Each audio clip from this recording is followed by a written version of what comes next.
दूर किसी जंगल में माँ चिड़िया, पापा चिड़िया और उनके 2 बच्चे खुशियों भरा जीवन गुजार रहे थे। उनके पास घर था, दाना था और वो सब एक साथ थे और रिश्तों में प्यार था। रानो, काश ऐसा होता कि वक्त रुक जाता और मैं हमेशा अपने बच्चों के लिए ऐसे ही दाना ढूंढ कर लाता और मेरे बच्चे ऐसे ही मेरे आने पर खुश होते। वक्त रुकता नहीं है, गुजर जाता है। इसलिए जो समय मिला है उसका एक एक लम्हा, एक एक पल खुशियों से गुजारो। हमने यही सीखा है और यही हम अपने बच्चों को सिखाएंगे। पापा, आज फिर आपने उदासी की बातें शुरू कर ली। आज तो आपने वादा किया था कि आप आज हमें लाल गुलाब के फूल दिखाने लेकर जाएंगे और मैं वहाँ फूलों पर आने वाली तितलियाँ देखूंगा। मैं तितलियों से दोस्ती करूंगा, मैं खेलूंगा तितलियों से। अब चलें कुकू के पापा, गर्मियों का मौसम है, दोपहर को धूप तेज हो जाएगी और उड़ना मुश्किल हो जाएगा। हाँ, पहले हम नदी से पानी पीते जाएंगे। फिर वो सब अपने घर से निकलते हैं और जंगल के ऊपर उड़ते हुए घर के पास वाली नदी पर जाते हैं। नदी का ठंडा ठंडा पानी तेजी से बह रहा था। वो सब जी भरकर ठंडा पानी पीते हैं। मम्मा, पापा और गुड़िया पेड़ के नीचे बैठ जाते हैं और कुकू एक तितली देखकर उसके पीछे पीछे उड़ता है। वो तितली नदी के बीच में जाकर एक पत्थर पर बैठ जाती है। कुकू भी तितली के पीछे ही जाता है और जैसे ही पत्थर के ऊपर बैठने लगता है उसका पाँव फिसल जाता है और वो नदी में गिर जाता है। पानी का बहाव बहुत तेज था। कुकू दूसरे ही लम्हे दूर निकल जाता है। वो पानी में बहता हुआ जा रहा था। उसके पंख भीग गए थे। माँ, मम्मा, पापा, मुझे बचाओ। मम्मा, कुकू भाई कहाँ है? मम्मा और पापा चिड़िया जल्दी से इधर उधर देखते हैं और फिर गुड़िया को कुकू की आवाज दूर से सुनाई देती है। बचाओ, बचाओ, मम्मा, पापा, मुझे बचाओ। मम्मा, नदी की तरफ से। मम्मा, कुकू भाई की आवाज उस तरफ से आ रही है। शायद कुकू भाई नदी में बह गए हैं। आप यहाँ बैठे, गुड़िया का ख्याल रखें और मैं कुकू को देख कर आता हूँ। पापा चिड़िया जल्दी से नदी के साथ साथ उड़ता है। पापा चिड़िया बहुत तेजी से उड़ता है, लेकिन कुकू घाटी से नीचे गिरते हुए नदी के पानी में बह जाता है। उदास मन के साथ पापा चिड़िया वापिस आ जाता है। उसकी आंखों में आंसू देखकर मम्मा चिड़िया के दिल की धड़कन तेज हो जाती है। कुकू कहाँ है? आप कुकू को साथ लेकर क्यों नहीं आए? नदी का पानी घाटी से नीचे गिर रहा है और मेरा कुकू भी पानी के साथ ही नीचे गिर गया है। ये सुनकर मम्मा चिड़िया और गुड़िया भी रोने लग जाती हैं। मेरा बच्चा कहाँ चला गया मुझे छोड़कर? भाई, कुकू भाई, आप क्यों गए नदी की तरफ? मम्मा, पापा, मेरा भाई ठीक तो होगा? मम्मा और पापा चुप थे। वो तो बस रोए ही जा रहे थे। कब से जिद कर रहा था मेरा बेटा लाल गुलाब देखने की। अगर मुझे मालूम होता कि ये सब होने वाला है तो मैं कभी अपने बेटे को साथ लेकर ना आती। कुकू पानी के बहाव के साथ बहता हुआ दूर बांसों वाले जंगल में पहुंच जाता है। वो नदी बांसों के साथ साथ बहती थी और एक लंबा बांस टूटकर नदी में गिरा हुआ था। कुकू उस लंबे बांस के साथ लगकर रुक जाता है। वो अभी तक होश में था, इसलिए कुकू बांस के ऊपर चलता हुआ नदी के किनारे तक पहुंच जाता है और बाहर आते ही थक कर गिर जाता है। उसकी आंखों के सामने अंधेरा छा रहा था। शाम हो जाती है। मम्मा चिड़िया और पापा चिड़िया गुड़िया बेटी को साथ लेकर अपने घर वापस चले जाते हैं। आज की रात चिड़ियाओं के उस परिवार के लिए दुखों भरी रात थी।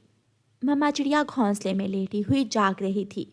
उसकी आंखों में आंसू थे और पापा चिड़िया गुड़िया को अपने सीने पर लटाए सुलाने की कोशिश कर रहा था। सो जाओ मेरी बेटी, सो जाओ। मैं कल जाऊंगा। मैं कल घाटी से नीचे आपके भाई को ढूंढने जाऊंगा। पापा जी, क्या मेरे भाई ठीक होंगे ना? हाँ, कुकू मेरा बेटा बहुत बहादुर है, वो ठीक होगा। देखना, मैं कल उसे अपने साथ लेकर आऊँगा। अब आप सो जाओ। अपने पापा के तसल्ली देने पर गुड़िया सो जाती है। कुकू के पापा क्यों झूठी तसल्ली दे रहे हैं आप गुड़िया को? मैं और क्या करूं, कुकू को तो खो दिया, अब मैं गुड़िया को खोना नहीं चाहता। वो दिल थोड़ा कर रही है, वो अपने भाई का दुख सह नहीं पाएगी। कुछ दिनों तक गुड़िया से बात छुपानी होगी कि अब उसका भाई कभी लौट कर नहीं आएगा। सुबह हो जाती है और पापा चिड़िया अपने घर से निकल। सुबह की रोशनी जब कुकू की आंखों पर पड़ती है तो वो होश में आता है। अब वो पहले से बेहतर महसूस कर रहा था। वो उठकर बैठ जाता है। ये तो 500 वाला जंगल है जिसके बारे में मम्मा मुझे बताया करती थी। मुझे इस जंगल के बारे में जानकारी लेना होगी, लेकिन सावधान रहते हुए। कुकू वहाँ से उड़ता है और बांसों के बीच में चला जाता है। बांसों के बीच में एक कौवा और कवि बैठे हुए थे। कुकू डरते डरते उनके पास चला जाता है। अंकल कौवे और आंटी कौवी, मेरी मदद करें, मैं नदी में गिर गया था। गौरी, ये छोटा चिड़िया का बच्चा नदी के पानी में बहकर यहाँ आ गया है। ये जरूर घाटी के ऊपर से गिरा होगा। बेटा, आपका घर बांसों वाले जंगल में है या घाटी के ऊपर वाले पहाड़ों वाले जंगल में? अंकल, मैं अपने मम्मा पापा के साथ पहाड़ों वाले जंगल में रहता हूँ। हम सब नदी से पानी पीने आए थे कि मैं नदी में गिर गया। कालूपति जी, मैं जाती हूँ इस बच्चे को छोड़ने और आप दाना ले आए। हाँ, ध्यान से जाना। घाटी के ऊपर जाने के लिए तेज हवाओं से गुजरना होगा। फिर गौरी कवि कुकू को साथ लेकर उड़ती है। पापा चिड़िया घाटी से नीचे आता है। तेज हवाओं में उड़ना बहुत मुश्किल था। पापा चिड़िया नदी के साथ साथ उड़ता हुआ बांसों वाले जंगल तक पहुंच जाता है और वहां अपने बेटे को ढूंढने लगता है। गौरी कवि कुकू को साथ लेकर तेज हवाओं से गुजरती हुई घाटी के ऊपर पहुंच जाती है। कुकू और गौरी कवि नदी के साथ साथ उड़ते हैं। कुकू एक जगह जाकर रुक जाता है। आंटी आंटी, यही वो जगह है, यहाँ से मैं नदी में गिरा था। इस पत्थर से मेरा पाँव फिसला था। बेटा, क्या आपको आपके घर का रास्ता मालूम है? हाँ, हम उस तरफ से आए थे, मुझे याद है। फिर गौरी कवि कुकू को साथ लेकर उड़ती है और थोड़ी ही देर में वो कुकू के घर तक पहुंच जाते हैं। कुकू घर के दरवाजे पर दस्तक देता है। गुड़िया दरवाजा खोलती है तो गुड़िया की खुशी से चीख ही निकल जाती है। भाई, मम्मा, भाई कुकू आ गए हैं। मम्मा भी जल्दी से घर से बाहर आती है और अपने बेटे को गले से लगा लेती है। मम्मा, मैं घाटी से नीचे गिर गया था और कवि आंटी ने मेरी मदद की मुझे वापस लाने में। हम बांसों वाले जंगल में रहते हैं। आपका बेटा बहुत बहादुर है। ये उड़ता हुआ हमारे पास आ गया था। आपका बहुत बहुत शुक्रिया। आप अंदर आ जाएं। यहाँ क्यों खड़ी हैं? नहीं, अब मैं जाती हूँ।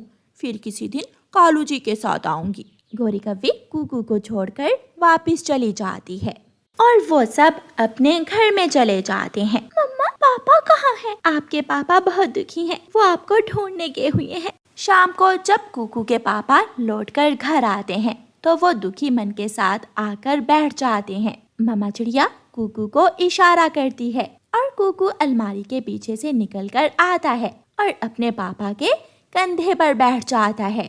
ये पापा चिड़िया के जीवन का सबसे बड़ा सरप्राइज था और वो अपने बेटे को सीने से लगा लेता है। रानो चिड़िया की ऐसी कहानियाँ सुनने के लिए YouTube सर्च बार में रानो चिड़िया की कहानी लिखें या फिर ये बटन दबाकर बोलकर कहें रानो चिड़िया की कहानी।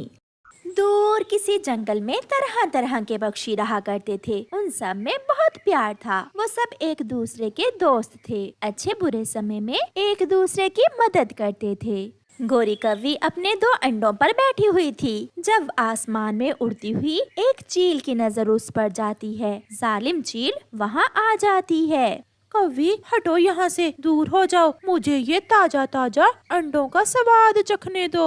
ये अंडे मेरे हैं और कोई माँ कैसे किसी को अपने अंडे दे सकती है? तुम मेरा मुकाबला नहीं कर सकती हो, तुम भी मरोगी और तुम्हारे अंडे भी। पीछे से तेजी से उड़ती हुई चिड़िया वहाँ आ जाती है। मैं इसकी सहेली हूँ, तुम्हें एक का नहीं 2 का मुकाबला करना होगा। हम अपने अंडे बचाने के लिए आखिरी सांस तक लड़ेंगे। एक कौवी और एक चिड़िया दोनों मिलकर भी मेरा कुछ नहीं बिगाड़ सकती। मिठू तोता बहुत गुस्से में वहाँ आ जाता है। मेरी तेज चोंच से तुम्हें कौन बचाएगा? ये 2 नहीं बल्कि अब 3 है। लड़ो, अगर हिम्मत है तो आगे बढ़ो। चील थोड़ा डर जाती है। मोटी चोंच वाले तोते, दूसरों की लड़ाई में ना आओ। ये लड़ाई दूसरों की नहीं है, हम सब इस जंगल में एक परिवार की तरह रहते हैं। कबूतर भी बुलंदी में ये सब देखकर वहाँ आ जाता है। और मैं भी इसी परिवार का सदस्य हूँ। अगर जान बचाना चाहती हो तो भाग जाओ यहाँ से। चुपचाप कोई बात किए बिना चील भीगी बिल्ली बनकर वहाँ से भाग जाती है। हमने कर दिखाया, हमने दुश्मन को भगा दिया है। शुक्रिया मेरे दोस्तों, अगर आज आप सब मेरी मदद को ना आते तो ये चील अब तक मेरे अंडे पी गई होती। ऐसे वो सब पक्षी एक दूसरे की मदद करते थे।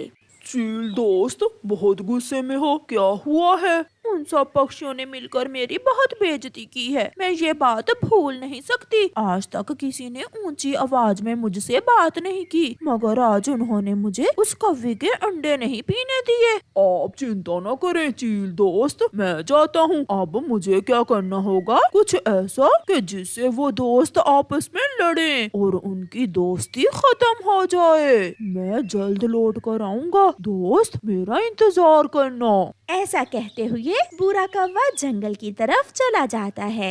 गोरी कौवी नदी पर पानी पीने आई हुई थी। बुरा कौवा वहाँ आ जाता है। मैं बुरा हूँ, मैं एक ऐसे टापू पर रहता हूँ जहाँ फलदार पेड़ हैं, ठंडे पानी की नदियाँ और मीठे मीठे फूलों का रस भी। अच्छा, फिर तो तुम्हारा टापू बहुत सुंदर है, मगर यहाँ तो इतने फल नहीं हैं। मैं घूमने के लिए यहाँ आया हूँ, क्या तुम मुझसे दोस्ती करोगी? क्या तुम मुझे अपने जंगल की सैर करवाओगी? अगर तुम ऐसा करोगी तो मैं भी आपको अपने टापू पर लेकर जाऊंगा, और अगर आपको मेरा टापू पसंद आए तो आप वहाँ रह सकती हैं। ये सब सुनकर गोरी कौवी बहुत खुश होती है। हाँ, आज से तुम मेरे दोस्त हो, मैं करवाऊंगी आपको अपने जंगल की सैर। चलें, आप मेरे साथ मेरे घर चलें। गोरी कौवी बुरे कौवे को अपने घोंसले में ले जाती है। चिड़िया वहाँ आती है। गोरी बहन चले, आज हमें दाना लेने पहाड़ों की तरफ जाना होगा। तुम जाओ छोटी चिड़िया, अब मैंने दोस्ती कर ली है गोरी से, हमें किसी और की दोस्ती की जरूरत नहीं है। तुम जाकर दाना खाओ। गोरी बहन, ये आवारा और बदसूरत कौवा कौन है? खबरदार चिड़िया, तुमने अगर मेरे नए दोस्त के बारे में एक भी शब्द और कहा, जाओ तुम यहाँ से, चली जाओ। गोरी, क्या बात है, तुम्हारा दिमाग तो ठीक है? किसी अजनबी के लिए तुम मुझे यहाँ से भगा रही हो? ये कौवा फलों वाले टापू से आया है और 2 दिन बाद जब मेरे अंडों से बच्चे निकल आएंगे तो मैं भी अपने इस नए दोस्त के साथ नए टापू पर चली जाऊंगी। चिड़िया वहाँ से चली जाती है। आप अपने अंडों के पास रुके, मैं अभी आपके लिए मीठे मीठे फल लेकर आता हूँ। फिर बुरा कौवा जाता है। ऐसे ही 2 दिन गुजर जाते हैं और गोरी कौवी के अंडों से 2 छोटे छोटे बच्चे निकल आते हैं। कहाँ तक पहुँचा काम? मैं अब और इंतजार नहीं कर सकती। अंडों से बच्चे निकल आए हैं, अब आप अंडे नहीं बल्कि उस कौवी के छोटे छोटे बच्चे ही खाओगी। बुरा कौवा फिर से जंगल में जाता है। ये मीठा फल मैं आपके लिए लाया हूँ। तुम बहुत अच्छे कौवे हो, मेरा कितना ख्याल रखते हो। आप तैयारी करें, अब मैं आपको लेने आया हूँ। आप अपने बच्चों के साथ मेरे टापू पर आ जाएं। रुको, मैं अपने बच्चों के लिए फूलों से टोकरी बना लूं। बच्चे छोटे हैं ना, अभी उड़ नहीं सकते। आप यहाँ मेरे बच्चों के पास रुको, मैं अभी फूलों की टोकरी बना कर लाती हूँ। गोरी कौवी फूल लेने चली जाती है। गोरी, तुम अपने बच्चों को लेकर कहाँ जा रही हो? वहाँ जहाँ तुम कभी नहीं गए हो। मैं फलों वाले टापू पर जा रही हूँ जहाँ मीठे रसदार फल हैं। उस अजनबी कौवे के लिए तुम अपने पुराने दोस्त भूल जाओगी। अब मेरे अंडों से बच्चे निकल आए हैं, मुझे अब तुम में से किसी की भी जरूरत नहीं है। मैं जाऊंगी, मैं जरूर जाऊंगी। फिर गोरी कौवी फूलों से एक टोकरी बनाती है और वहाँ से चली जाती है।